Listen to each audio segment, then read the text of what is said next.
തീർച്ചയായും ഈ വിജയം കഴിഞ്ഞ അരപ്പതിറ്റാണ്ടിൽ കൂടുതലായി ഒരു സ്വപ്നം മനസ്സിൽ വെച്ചുകൊണ്ട് യാത്ര ചെയ്യുന്ന പ്രവർത്തിക്കുന്ന ദേശീയ പ്രസ്ഥാനങ്ങളുടെ ബിജെപി ഉൾപ്പെടെയുള്ള ദേശീയ പ്രസ്ഥാനങ്ങളുടെ പ്രവർത്തകരുടെ ത്യാഗോജ്ജലമായ ജീവിതം, ആ ജീവിതം അർപ്പിച്ചതിന്റെ ഫലമായിട്ട് ലഭിച്ച വിജയമാണ്. തിരുവനന്തപുരത്തെയും കേരളത്തെയും ദേശീയ പ്രസ്ഥാനങ്ങളെ ബിജെപിയെ സ്നേഹിക്കുന്ന മുഴുവൻ ജനങ്ങളുടെയും വിജയമായിട്ടാണ് ഞങ്ങൾ കണക്കാക്കുന്നത്. വിനയപുരസരം ബിജെപി വിജയത്തെ സ്വീകരിക്കുന്നു. ഞങ്ങളുടെ സംസ്ഥാന അധ്യക്ഷൻ ജനങ്ങളോട് പറഞ്ഞ കാര്യങ്ങളൊക്കെ തന്നെ, വാക്കുകളൊക്കെ തന്നെ ഞങ്ങൾ പാലിക്കും. തിരുവനന്തപുരത്തെ 5 വർഷത്തിനകം ഇന്ത്യയിലെ ഏറ്റവും മികച്ച 3 നഗരങ്ങൾ ഒന്നായി മാറ്റും. മുഴുവൻ ജനപ്രതിനിധികളെ, ജയിച്ചു വന്ന മുഴുവൻ ജനപ്രതിനിധികളെയും ചേർത്ത് പിടിച്ചുകൊണ്ടായിരിക്കും നരേന്ദ്രമോദിജി പറഞ്ഞതുപോലെ വികസനത്തിന്റെ കാര്യത്തിൽ ഞങ്ങൾ മുന്നോട്ട് പോകുന്നത്. തീർച്ചയായിട്ടും എല്ലാവരോടും വിനയപുരസരം നന്ദി അർപ്പിക്കുന്നു. ഞങ്ങൾ വിജയം ഭൂരിപക്ഷം ഞങ്ങൾക്ക് ലഭിക്കുന്തോറും ഞങ്ങൾക്ക് ജനങ്ങളോടുള്ള പ്രതിബദ്ധതയും വിനയവും കൂടുകയാണ്. ഞങ്ങൾ കഠിനാധ്വാനം ചെയ്യും ജനങ്ങൾക്ക് വേണ്ടി. അതോടൊപ്പം തന്നെ ഞാൻ മുഴുവൻ മാധ്യമ പ്രവർത്തകർക്കും, സത്യസന്ധമായി ബിജെപി കഴിഞ്ഞ 10 വർഷം പ്രതിപക്ഷമായി പ്രവർത്തിച്ച, കഴിഞ്ഞ 5 വർഷം വളരെ വലിയ പോരാട്ടമാണ് ഞങ്ങൾ നടത്തിയത്. രാവും പകലും ഞങ്ങൾ സത്യസന്ധമായി അഴിമതിക്കെതിരെ ജനങ്ങൾക്ക് വേണ്ടി ഞങ്ങൾ പോരാട്ടം നടത്തിയിട്ടുണ്ട്. ആ പോരാട്ടം ജനങ്ങളുടെ ഇടയിൽ എത്തിക്കാൻ വേണ്ടി ഞങ്ങളോട് സഹകരിച്ച എല്ലാ മാധ്യമപ്രവർത്തകർക്കും ജനങ്ങൾക്ക് ഞങ്ങൾ ഒരിക്കൽ കൂടി നന്ദി അർപ്പിക്കുകയാണ്. തിരുവനന്തപുരത്തെ സാധാരണക്കാരായ മുഴുവൻ ജനങ്ങൾക്ക് ഞങ്ങൾ നൽകിയ എല്ലാ വാഗ്ദാനവും പാലിക്കും. കേവല ഭൂരിപക്ഷത്തോട് അടുക്കുകയാണ്. 50 കഴിഞ്ഞു, 50 അടുക്കുന്നു. അതെ, വളരെ സന്തോഷം നൽകുന്ന കാര്യമാണ്. ജനങ്ങൾ അഴിമതിക്കാരെ, ജനങ്ങളുടെ പണം വീട്ടുകാരൊക്കെ കട്ടെടുത്തുന്നവരെയൊക്കെ ഒരു നിമിഷം പോലും അധികാരത്തിൽ ഇരുത്തുവാൻ വേണ്ടി ജനങ്ങൾ തയ്യാറില്ല. മറ്റൊരു കാര്യം കൂടെ ഉണ്ട്.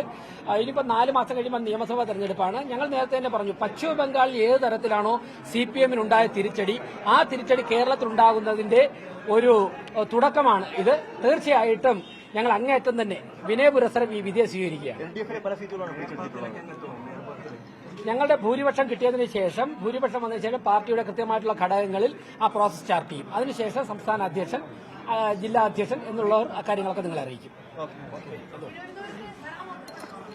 അതിലേക്കാണല്ലോ പോകുന്നത്. ജനങ്ങൾ എന്തായാലും ഇപ്പോ KPCC പ്രസിഡന്റ് ഒരു കാര്യം പറഞ്ഞതായിട്ട് ഞാൻ മാധ്യമങ്ങൾ, സോഷ്യൽ മീഡിയയിൽ കണ്ടു. BJP അധികാരത്തിൽ നിന്നും മാറ്റി നിർത്തുവാൻ വേണ്ടി തങ്ങളാൽ ആവുന്നതൊക്കെ. എനിക്ക് പറയാനുള്ള അതേ ഒരു MLA കൂടിയാണ്. ഇത്തരത്തിലുള്ള പരിഹാസ്യമായിട്ടുള്ള നിലപാടിൽ നിന്ന് പിന്മാറണം. അതിന് അദ്ദേഹം എന്താ പറഞ്ഞത്? ഞങ്ങൾ CPM-മായി ചേരുമെന്നാണ്. തീർച്ചയായിട്ടും ജനവിധി എന്താണോ അത് അംഗീകരിക്കാൻ എല്ലാവരും തയ്യാറാകണം. ഞങ്ങൾ പ്രതിപക്ഷത്തും ജയിച്ചു വന്ന കൌൺസിലർമാരുൾപ്പെടെ വികസനത്തിന്റെ കാര്യത്തിൽ ചേർത്ത് പിടിച്ചുകൊണ്ടുള്ള നരേന്ദ്രമോദിയുടെ ശൈലി. അദ്ദേഹം പറഞ്ഞില്ല, വികസനത്തിൽ നമുക്ക് ഒരുമിക്കാം, രാഷ്ട്രീയ അഭിപ്രായ വ്യത്യാസങ്ങൾ നമുക്ക് അതാത് തലങ്ങൾ നിർത്തിയിട്ട് വികസനത്തിൽ ഒതുക്കാം. ഒറ്റ യൂണിറ്റായി കണ്ടുകൊണ്ട് തിരുവനന്തപുരത്തിന്റെ സമഗ്ര വികസനം, മുന്നേറ്റം, പാവപ്പെട്ടവരുടെ ജീവന നിലവാരം മെച്ചപ്പെടുത്തുക. ഞങ്ങൾ 3 കാര്യങ്ങൾ പറഞ്ഞിട്ട്, 1 വർഷത്തിനകം തെരുവ് നായ്ക്കളെ ശല്യം ഞങ്ങൾ അവസാനിപ്പിക്കും, വേസ്റ്റ് മാനേജ്മെന്റ് കൃത്യമായിട്ട് പരിഹരിക്കും, തിരുവനന്തപുരം കോർപ്പറേഷനിലെ വെള്ളക്കെട്ട് പരിഹരിക്കും. 5 വർഷം കഴിയുമ്പോഴേക്കും തിരുവനന്തപുരം പട്ടണത്തിൽ സ്വന്തമായി സ്ഥലവും വീടുമില്ലാത്ത ഒരു വ്യക്തിയും ഉണ്ടാവുകയില്ല. ഇങ്ങനെ പറഞ്ഞ മേജർ കാര്യങ്ങൾ ഊന്നിയുള്ള പ്രയാണം ഞങ്ങൾ ആരംഭിക്കും.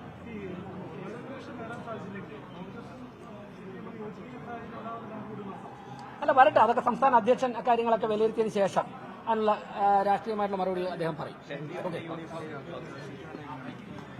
അല്ല,